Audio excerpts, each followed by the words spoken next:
into the computer? Don't know. All right.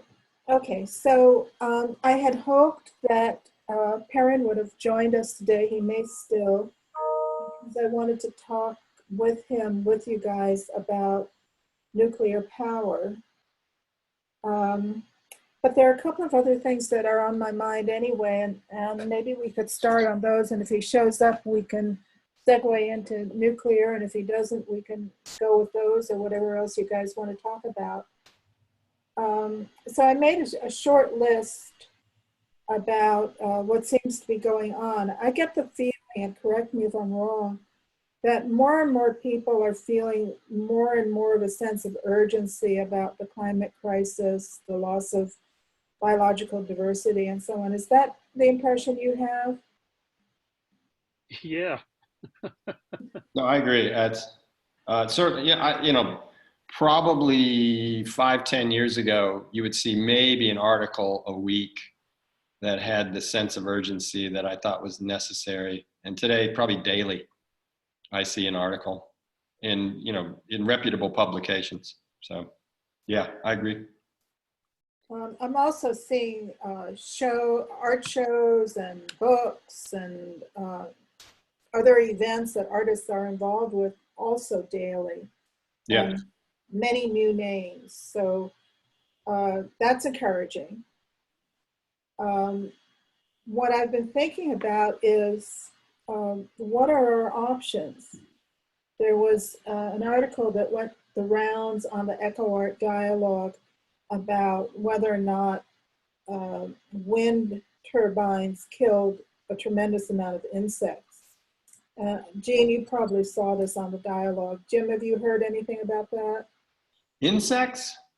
Bats and birds I've heard, but not insects.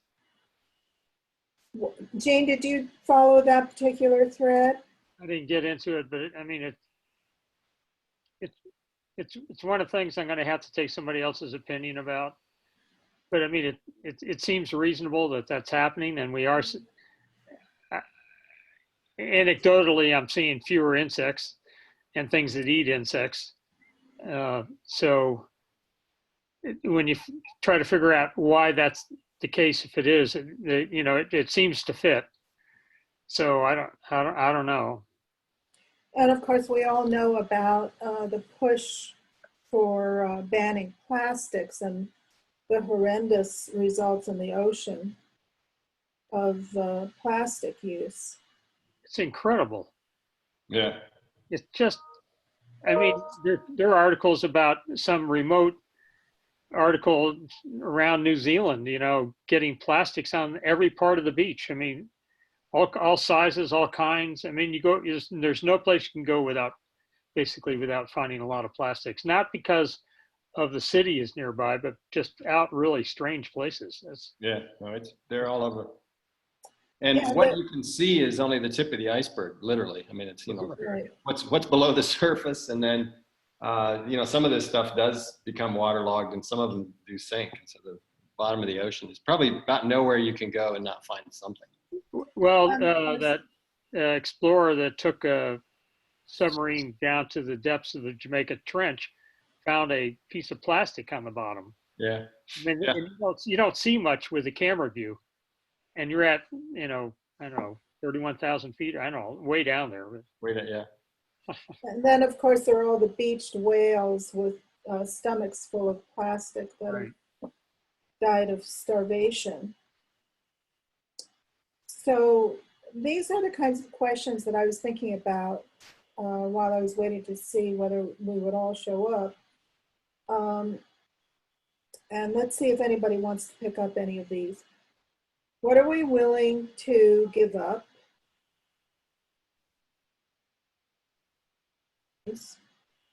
What are we willing to risk? What can we do about sacrifice zones, let alone plastics? What do we do about the people who are still either apathetic or, as I would put it, active environmental war criminals? How do we hold them accountable? Must we shame them? is shaming them just the first step? And obviously we have one in the White House. So would either one of you like to pick up either one of those threads? Well, I'll pick up the one about it's quasi-regulation shaming, but there's no society and that I mean, I found sociological studies basically agreeing that there's hardly any place that doesn't have some kind of shaming or not retribution, but some type of social correction involving. But what I see is that that's really held back as the absolute minimum. I mean, as it happens, but it's not the majority of the cases.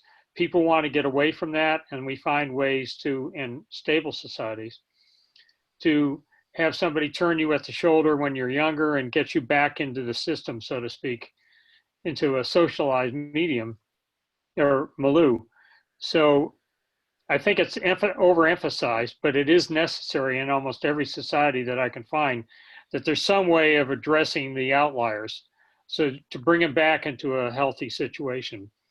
So I think, and regulation is part of that. If you don't have some type of enforcement, sooner or later it falls apart. And that, so I think it's necessary, but how it's done and how often it's done is a different question.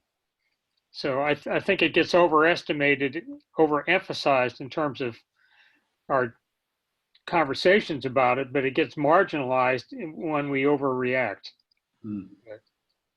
Well, one of the thoughts I had specifically about shaming came up last week at a panel at Vera List about art and activism. And there were a number of people on the panel who had initiated projects that resulted in shaming people into compliance.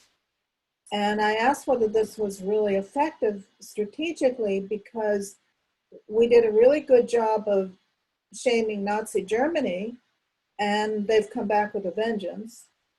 And we did a good job of shaming the South, and the South now rules the entire country.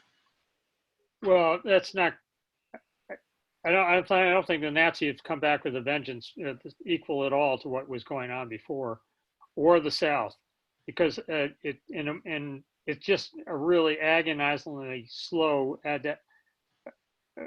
cycle leading some improvements. I mean, I have friends, we all do, who are different mixes, and the younger generation certainly has an agreeable view about mixed marriage and, you know, socializing and all that compared to what it was. Because I was around as a teenager, I know there were lynchings going on in the South, and that's not happening. It may be a small incremental, too small. It is too small, but I mean, things are a little better than they were. But on the other hand, I understand the elites, the situation about the elites is getting worse. So I think we're going to face these problems as the limits to growth continue to be, you know, exerted on us. Well, my psychological question is, to what extent is shaming really effective? I think are there alternatives? It is. And what you want to do is not to shame to the extreme, but just enough to make a change. And I think we have such a, well, I know it's a loaded word, but puritanical view of shaming, like it's either or. And I think there's a lot of gradations that allow people to adapt gradually, as opposed to waiting till it's so bad that we have to put on the big hammer on it. Anyhow, that's. And what about the trajectory of accountability? Is Trump just as accountable as the person who throws plastic into the ocean? Or vice versa, is the person who throws the plastic into the ocean just as accountable for their behavior? Well, he's existing within a framework that allows him to. So, I mean, I don't know about equalities here, but I mean, whether they're equal or not, but I mean, everybody can't escape the outcome. And we all have to, I think we, especially, not you, Jim, not you too, but the older ones have to, you know, do the best they can with the time we have left. We can't cruise at this point. It's really at a very difficult place, I think, which is the right thing for older people to do. So, Right. I mean, we can better than others. We can what? Can try to say things that others feel inadequate to do, try to raise points of view that seem less judgmental. We can ask questions when others are hesitant to. We can have some experience about how to ask them a question without, you know, so the things kind of evolve up and answer themselves. Sorry, looking at my beard. Yeah, I noticed it's gotten quite long. Well, I just had a trim, but he missed a pot. Oh. At any rate, I think we have some experience that hopefully has some value added in the conversations at this point. So that others, frankly, they may not know the question to ask, because, you know, you're trying to figure out the world when your first couple of decades of an adult life, and we often don't get prodded into asking the really essential questions, and how to let them evolve in a way that you're not telling people what to do, but to allow them to figure out what to do, you know?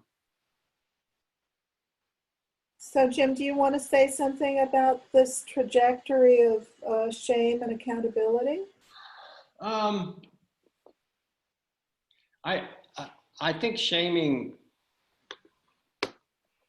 is both effective and ineffective. I think it's effective in stopping people from speaking out loud.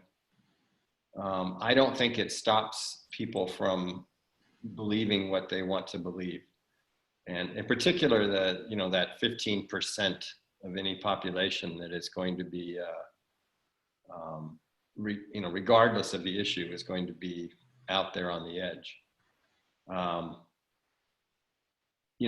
think Trump's election was kind of an eye-opener for us, because I think many people didn't realize just how many folks were hiding, so to speak, not speaking out.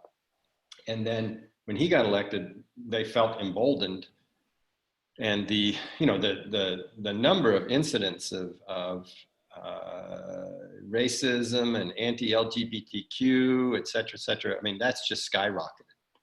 Right. He was elected. So what he did was he removed that shame to some degree. And so while shaming kept that behavior in the dark, in the closet, if I could use that phrase, it didn't make it go away. So that to me is that's an important lesson, that, for example, in 50 years or so, there won't be very many people who are bold enough to say that climate change isn't happening. But I think what you're going to see is what we see with all these issues is that some people just make up the most remarkable stuff and then believe it, buy into it. It won't be that climate change is a hoax. It'll be that it's caused by, Procter and Gamble or, some Martians. Yeah, it's caused by McDonald's or something. It's it's like it's like, the anti-vaxxers, regardless of how much scientific evidence is out there, they're still like, nope, I'm going to do something that's totally illogical and counterintuitive. So, but I think the good news is that those folks are in a minority. The bad news is that the internet has allowed them to have global impact. They can they can get their message out around the world just as effectively as those who are actually speaking the truth. Possibly more effectively in some ways. I don't know if it's more, but I do know that it's, you know, this is yet another example of how technology has gotten ahead of us, has gotten ahead of our ability to handle that technology, ethically, morally, you name it, you know.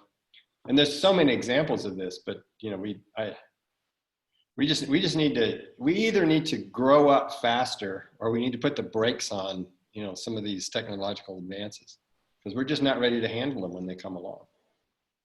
So you've often commented, Jim, that you see the whole environmental crises as a moral issue. Mm-hmm. So how far does the moral issue go? To ask you the same question I asked Gene, is the person who throws plastic into the ocean as liable as the person who's sitting in the White House? Well, no, I don't see that equality, because the person who's sitting in the White House has global influence. Yeah. The person who throws trash in the ocean is responsible. I don't want to let them off the hook. But at the same time, they're not affecting the behavior of millions of other people the way the person in the White House is. And I think that, I mean, I think you can parse that down quite a ways. You could talk about, you know, somebody who, you know, they use Roundup infrequently, or they, you know, they throw stuff out knowing that it could be recycled. You know, there's a lot of things that we do that are sort of on the surface minor wrongs, but when you've got 7.5 billion people doing them, they become major impacts. That's one of the hard lessons of sustainability, is that everybody's got to be involved at some point, or it's just not going to work. Because you can't, if you've got 6 billion out of 7 billion behaving themselves, there's still a billion people who are making a mess. So would you say, as I often say, that people like the president or corporate executives for fossil fuel companies are environmental war criminals?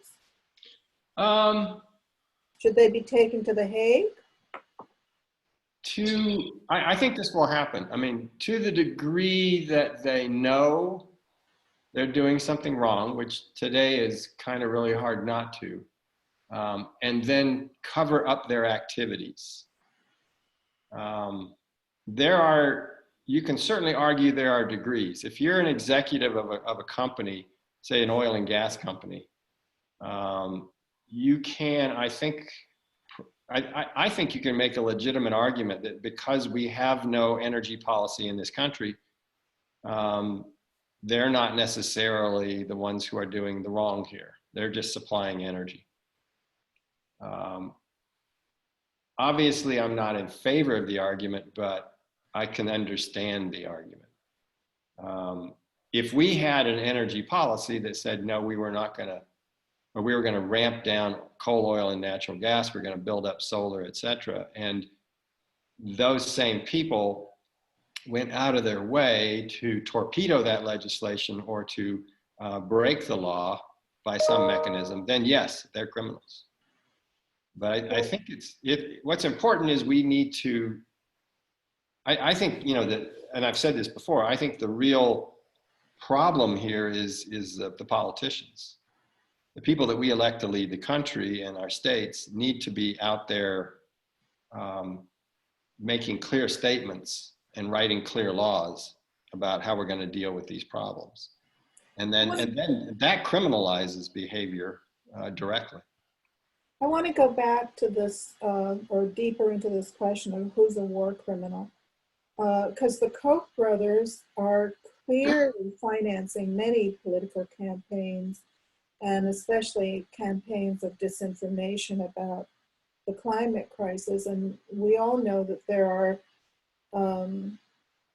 fossil fuel corporate executives who did know in the Oh, 60s yeah. and 70s just how disastrous they could be. And at that point, they decided to launch these disinformation campaigns. Yes. Is that any different than tobacco? Is that not a war crime? No, well, I don't know about war, but it's definitely a crime. I So- think, yeah, and I think eventually they're going to be held responsible for that. There's Those, just, those are go ahead. two things, though. I'm sorry. No, go ahead. I know you wanted. That's two different things. Whether it's a crime is defined by the laws that often they wrote, and whether they're responsible for it is a social conundrum that we have to decide upon. And they may not agree with each other because they're involved with writing. I mean, Pompeo was just in Alaska, I think. He was supported by the Koch brothers and through Kansas and forward. And he just said in Alaska, so what if it turns to open water? We're going to have 20 fewer days shipping time to go from one place to the other. I mean, this guy has been promoted, and he came out of the oil and gas industry. Is that right? I think so. So I mean, he's part of this whole mix, but he was supported by the Koch brothers and others, and they have so much money because they were allowed to accumulate it, but it's all legal. You know, like It's legal in this country, but is it legal on a global scale? Can they be taken to The Hague? No, they have to be breaking a law. What can happen is, Aviva, is you can take them to court and sue them for damages. I mean, that's what we did to the tobacco companies. And that's what the kids are doing. Right. So we didn't put tobacco companies executives into jail, but we did take billions of dollars away from the tobacco industry. And that's what's happening now in our court system. Interestingly, there are nations that put these folks in jail. Yeah. Iceland, Yeah. when Iceland's economy tanked, Iceland jailed a whole shitload of bankers, which, sent shockwaves around the banking industry and cheers around the rest of the world. But there are only a few 100,000 people there, and they're much more in touch with each other. Oh, yeah. It's very difficult when things scale up that the relationships change on a logarithmic scale. Yeah. It's much more complex, I would say. But we can sue the snot out of these folks, and we are right now. I mean, there's no way, no doubt about it. We're suing them, and I think eventually it'll be successful. I mean, it's really hard for them to argue that they're not causing damage, particularly as sea level rises, as the connection between stronger storms and heavy rainfalls becomes linked more inextricably to climate change. Then they're going to have to, people will sue them for those things. So I hope they do, and I hope it's successful, because the alternative is a very violent transition. Yeah. Those are the two choices I think we have at this point. Yeah, I agree. The transition is going to be a step function, or it's going to be kind of a low, more fluctuating downward cast of errors. We can fall flat on our face from 100 floors, or we can walk the stairs down, which is what we're facing, I think. And revolutions are called that for a reason because things come out of nowhere, and all of a sudden very striking. I don't know if they're disastrous, but I mean very wrong transitions happen on it. And I wanted to say, I'm not sure where it fits in here, but that Betsy DeVoe is married to McConnell. Yep. And her husband is the guy with Blackwater, and they're building these camps in China, which have 1 million people in there against their will. Mm-hmm. That's a pretty, and that's not the only cabinet member that's in a situation like that. It's totally bonkers. Yeah, no, I agree. There was an article in the Atlantic, I think in the March issue, tracking the rise of corporate power and its connection to think tanks and our current politics going back to the 70s. That was really pretty damn depressing. But they've been working on this for a long time. And right now, they are very successful. So I want to slightly switch the topic. Oh, and I just got a note from Perrin. Maybe he's going to come in. Let me just respond to him and you guys talk about something. I can. Are you going to talk separately? No. I'm just going to email him back because he emailed me. So Jim. Yeah. Something called Scientist Warning for Humanity. Are you familiar with that? There's 20,000 members. I could be. I don't know. There's a bunch of things. It's a very good, well thought. Bill Ripple in Oregon State is leading it. And what's it called? These various documents formed for different subgroups of our science, they put out these 2 or 3 page warning things. Yeah. That have come in publications. Anyhow, they're trying to form there was an AIDS concert in 1985, and they're trying to form one for 2020. Oh, they're trying to get, but they have, it's mostly for scientists, but they're trying to have it broader, and they're starting to solicit musicians that could be involved on a worldwide basis to have this couple of days worth of climate action. What's the name of this thing? Warning to Humanities, and the guy is Ripple, R-I-P-P. Warning to Humanities? Yeah, I'd have to look it up here. Scientist warning to humanity. Oh, the second warning. Second, yeah. The second warning? Yeah. Well, they've written probably more than 100 of these articles appearing in journals. Okay. And yeah, I could forward this to you, but I didn't want to send it to both of you. But I mean, I didn't want to send it to everybody. Yeah, please send it to us both. All right. So Perrin said that he's dialing in now. That was just a minute or so ago. So hopefully he will join us imminently. One of the things I wanted to talk about was the idea of win-win, because obviously that's a delusion. What we're seeing now is we have a few people who are winning, and then we have billions of people who are really in terrible shape. They can't farm, they're being flooded out. And I don't know how to deal with this part, which is that even if we move the conversation significantly, say in the next 5 years, which I think is a minimum ideal time frame, we're still going to have billions of people dying because of the decisions and self-centeredness of a relatively few thousand, really, it comes down to. And I just find that really hard to come to terms with. I find it hard to come to terms with psychologically. Mm-hmm. Well, I think and you've heard me say this before, I think the biggest problem with climate change is ultimately refugees. It's ultimately the fact that hundreds of billions of people are going to have to move, and there's really no place for them to move. And the political disruption that causes, I don't know a solution for that. Well, that was what we concluded from the film we did when we first started to work together in 2007.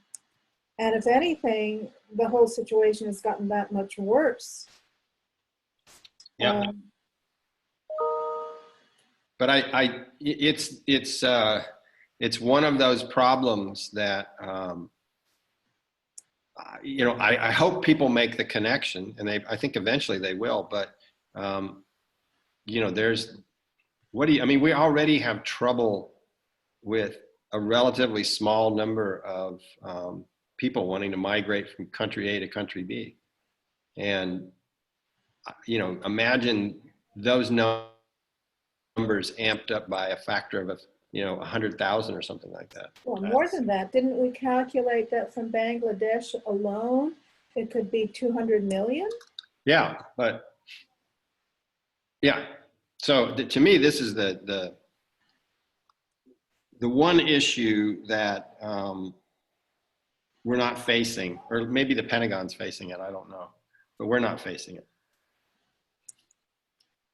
I can't remember the name of the author, but somebody with an Indian name just came out with a book, and one of his basic premises is that we stole from the third world countries, and now they're coming back to claim what was taken from them.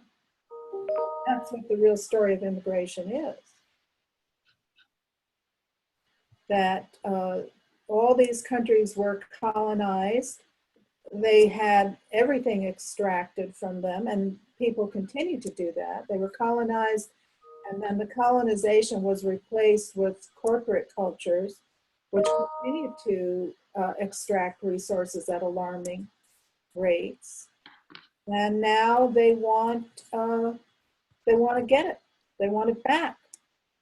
It was stolen. They want their stuff back. And they're just going to move in. Well, I think that's true. I mean, the strategy is going to be simple. They're just going to move in numbers that we can't possibly control. I don't know. I mean, the West has a long history of controlling large populations with violence.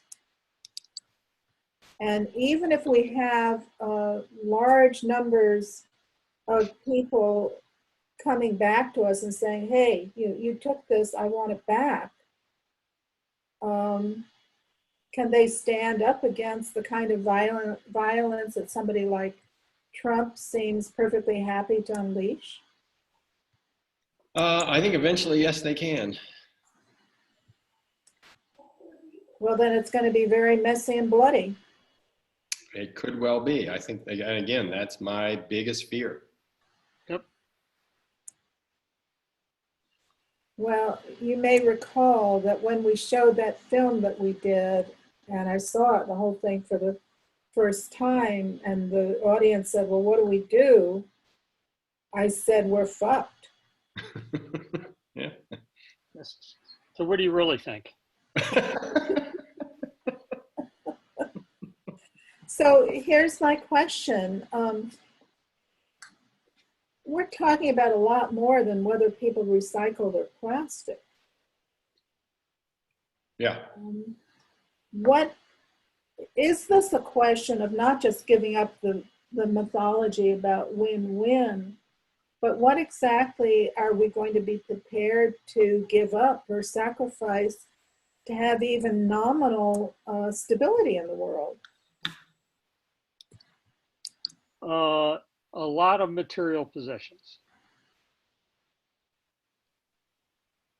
Yeah. No, I agree. It's I think the time of elegant solutions is probably past. No, it will be elegant when we solve them. There won't be anything left. So less is more. It'll be very, very elegant. Define elegant here. Yes, that's good. I was thinking of solutions that did not involve bloodshed, disease, those sorts of things. So as time goes by, I mean, we've allowed population to grow to a really alarming level. We have polluted pretty much everything, and the problem just gets worse because there's so many people who are demanding so many resources. And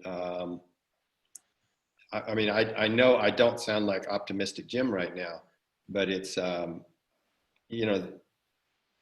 there's really only one well, there's only two ways out of an exponential. One is an elegant solution in which you actually curve it over and turn it down in time to not have problems. But the other is crash and burn, which I believe my compadre and with the unbalanced beard is telling me he thinks is going to happen. Yes. Well, I think we have some consensus there. Yeah. And that's what I've been afraid of all along. But I keep hoping that there's something that I'm missing.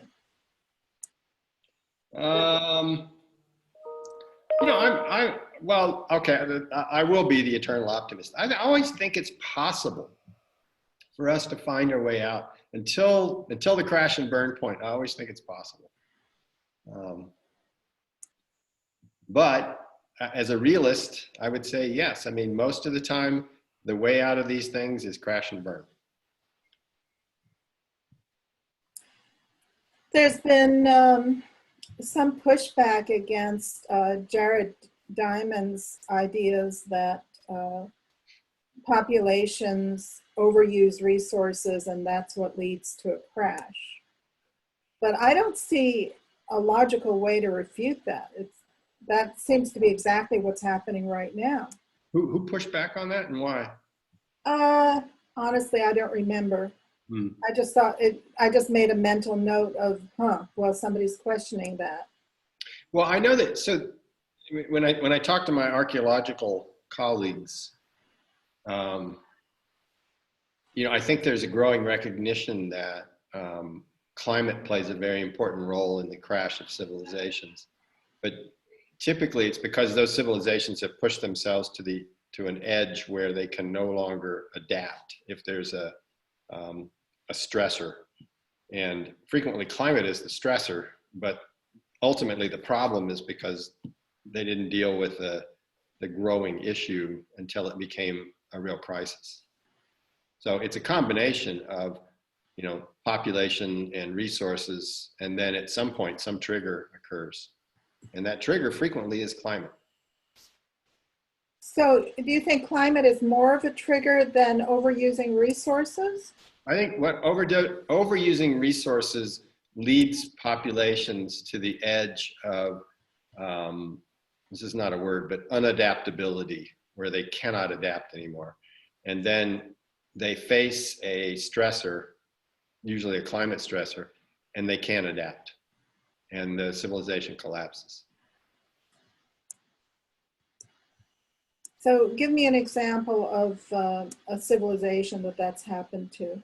Go ahead, Gene. Easter Island. Easter Island. We think the Anasazi went that way. Yes. We think, oh wow. In a sense, the Roman Empire died that way. Really? Explain that one to me. Well, they pushed their ability to govern, in an effective manner so far that they were out there collecting resources all around the world, basically. And when they could no longer survive the attacks on the edges, then the whole system began to collapse. I mean, I think in that case, it wasn't probably climate that shut them down. It was, other populations moving in. I mean, I often have to give a shout out to disease here because it's pretty doggone good. There's a lot of speculation that the tribes that came out of the eastern part of Asia carried plague with them, and they a lot of the die off at the end of the Roman Empire was because of disease. So that's an alternative hypothesis. Well, if you recall, a few years ago, we did a webcast about Ian Dunlap's projections for 2020, that the population would drop from 11 billion to 2 billion from a combination of various factors, including disease. So I got 1 year left? Shit. We have 1 year left. Maybe I'm wrong. Maybe it was 2030. Maybe we have 11 years left. Oh, wait a minute. Come on. This makes a difference, right? 2020 is next year. If I've got 11 years, then if you give me 21 years, then I may not care anymore. I will find the webcast and I will forward it to you so we can double check our numbers. Oh my. But the point is that you and I sat down and we did the arithmetic. And it turned out he was right. He was right about what? Rough arithmetic, but still. You got 1 year. 1 year, you think, Gene? No, that's what the math is. You got 1 year. Okay, so I don't know whether we're going to get Perrin or not. He said he had trouble logging in. But anyway, so what can we do?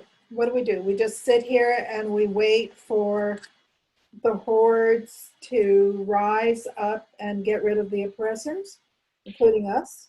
No, I mean, I've said this many times. We continue to do what we do because we keep speaking out. And I think we have to keep doing that. Being silent is not an option. I also think that, you know, if Trump did anything positive, he put a big spotlight on the value of politics and how important it is to elect the right people. You can always serve as a bad example. Yes, he serves as a classic example. Oh, God. So, I think we're going to get somebody in 2020 who is just going to change it 180 degrees. Because there's every bit of appetite for that right now. But well, I don't know. I don't know what the numbers tell us about who's going to vote. And there's that whole thing about the census and the question that he's inserting to deliberately disenfranchise Black and brown people. Yeah. I don't put anything past him. Yeah. Well, it's more than just winning, though, because the Democrats are often emasculated internally. If they don't, if it's 49-51 or 40 to 60% voting patterns, you still have 40% left. And they always are a group you need to bring around. And it's a constant problem. And then the Democrats are not a pure, they don't have a pure mission right now as it is, They get their own compromises. They have their own problem sets and their own sense of corruption at times. So it's not a easy win or lose situation because everybody is still there and they have to be managed and they have to be part of the solution. And this is going to be an ongoing problem for quite a while. Yeah. Oh, it's going to be an escalating problem. Way back in, I think it was 2009, Jim, you said that we were in the slow phase of climate change and it would start accelerating geometrically in 2012. Has that been pretty much what you've observed?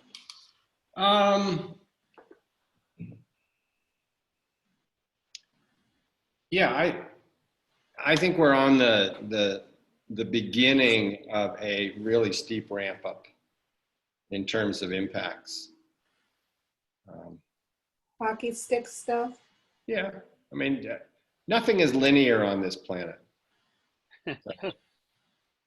That's something I learned back in college. It was probably one of the few things I learned back in college.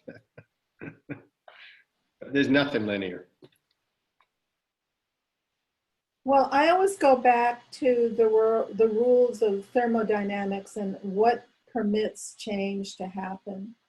And I always think about that phrase, sensitivity to initial conditions, that there can be a point of intervention that changes the entire trajectory of things. And I keep hoping, and this is where I'm an optimist, I keep hoping that we're going to discover that there will be a point of sensitivity to initial conditions where we can introduce a black swan, and I have the delusional fantasy that art's going to bring it.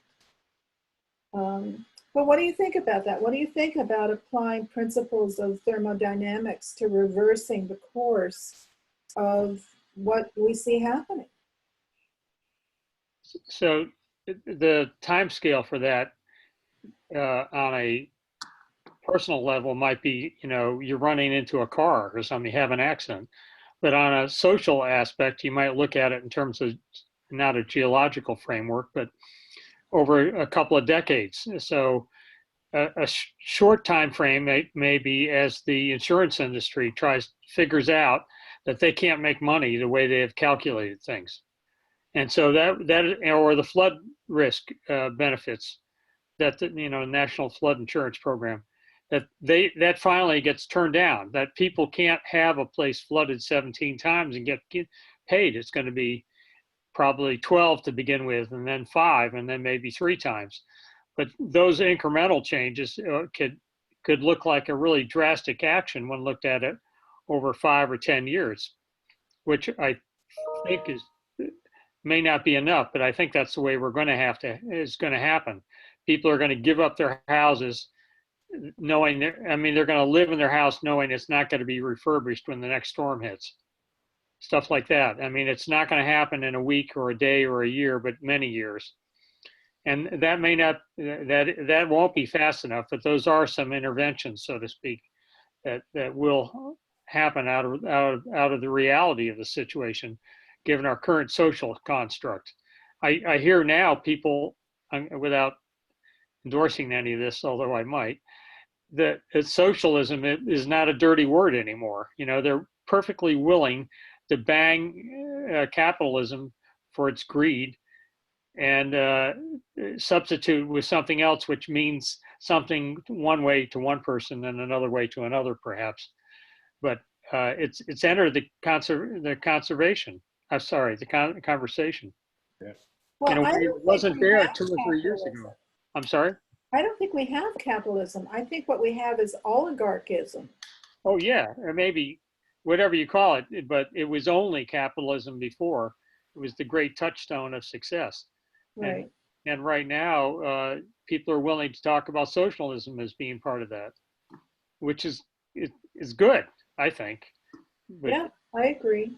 Uh, Just on the insurance point, I asked the late Michelle Dion, what's going to stop people from building on the coast and sea level rise issues? And she said immediately, this was 2010, the insurance industry. Yeah. And as soon as you can't buy insurance anymore, game over. What's that? I said, as soon as you can't buy insurance for these homes anymore, game over. Well, some people will they have the money, they'll just rebuild and rebuild and rebuild. They don't care. Well. But then they deserve to drown. Yeah, maybe they do. So my Unitarian Universalist background, part of it is that we need to draw the circle bigger and to get everybody involved and not to have a group of us versus them, which is the constant push. I mean, we do that all the time within our society, is to forget about somebody else and you know, one person gets scored, another one doesn't. And I think we really need to build a bigger circle to get everybody involved, and there are ways to do that, which in the history of this country was enshrined in some laws, you know, but then they get chipped away. But we have to have that aspiration and involved in whatever we do. We can't have it as some of us. It has to be all of us, I think. So when you say all of us, Gene, I am happy to include everybody in Bangladesh. I'm not sure I'm happy to include the entire Republican Party. No, but I mean, not to have them continue to behave this way, but to have them brought into a different behavior, all of us into a behavior that allows everybody to exist peacefully. Well, now you're being the optimist, the resident optimist. Do you really think the Republican Party and its members, especially those white supremacist idiots in the South, do you think that they're going to come along?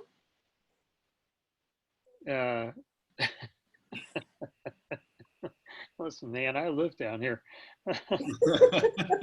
Well, then you ought to be an expert on it. I know it's going to be incredibly difficult. People don't like to give up habitual patterns of not only materialism, but thinking in general. So I originally titled this session, The Nuclear Option. I was thinking about a conversation we might have about various kinds of energy with Perrin. But now what I'm thinking is that what we've ended up discussing is that the nuclear option to everybody that doesn't want to give up stuff is that it's going to get taken away. Well, the only thing I had when I was thinking about this meeting is that, you know, nuclear energy, whatever you think about it, is only safe if there's regulation. And in this climate right now, there's a push to have less and less deregulation and to have a shorter and shorter valuation period. So it's just a few years. You know, what are we going to do with all that waste? What are we going to do, you know, all the problems with it? And those are just being shortened. All of the consideration of the time limits are being shortened. And I just see the maintenance energy for regulation and being worried about something going wrong to being left at the wayside in the same way that levees for the Mississippi River are often marginalized until there's a big problem. And that's when mistakes happen. And these are very big mistakes. That's putting it mildly. So just for levees and nuclear power, it's going to be a very big mistake in this country and elsewhere. And that might be a very good, bad example, but it's not going to be a small error. It's going to be a trigger point of another kind. So let me get this straight. We will have oceans that are entirely populated with plastic and no other animals in it.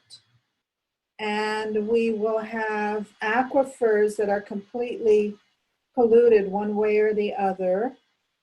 And we will have nuclear contamination ubiquitously. And we will have a number of billion, whether it's 2 billion or 11 billion people desperately roaming the earth looking for arable land, and there won't be any, and they'll all get flooded anyway, and they'll all be diseased anyway. And then we'll have a few people in ivory towers who are still trying to figure this out. Sounds like an Arnold Schwarzenegger movie to me.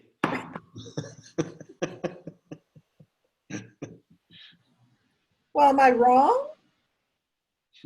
You know you're bleak. Okay, so I'm bleakly correct. Maybe, but you're bleak. Something to look forward to. Really, really. Well, I'm surprised, Jim, that you haven't run off by now. It's 3:26. Yeah, I got somebody waiting outside here. I gotta go. 4 minutes. I'm enjoying the depressing conversation. Well, you know, there really is something that's heartening in just calling things what they are, even if they are horribly bleak. Yeah. Gene, say something nice. Well, the way some Native Americans took care of problem behaviors was not to go kill the guy, usually a guy, but to put him on an island to sit there for a year. And they had relatives come out that would bring them food, but they had an enforced isolation, and they weren't strapped to the ground or anything. They had to survive on their own. And then the tribe brought them back after a year. And that usually took care of the problem. That was their way of dealing constructively with a problem if they had to in the extreme. So where can we put all the Republicans for a year? New York Trump Tower. Don't curse New York City with those monsters. We're going to put super glue on all the windows. And Oh, there. Okay. That might work. All right, now I have to go. Okay. All right, we'll see you guys. On that Bye. cheery note, bye-bye. Bye. Bye.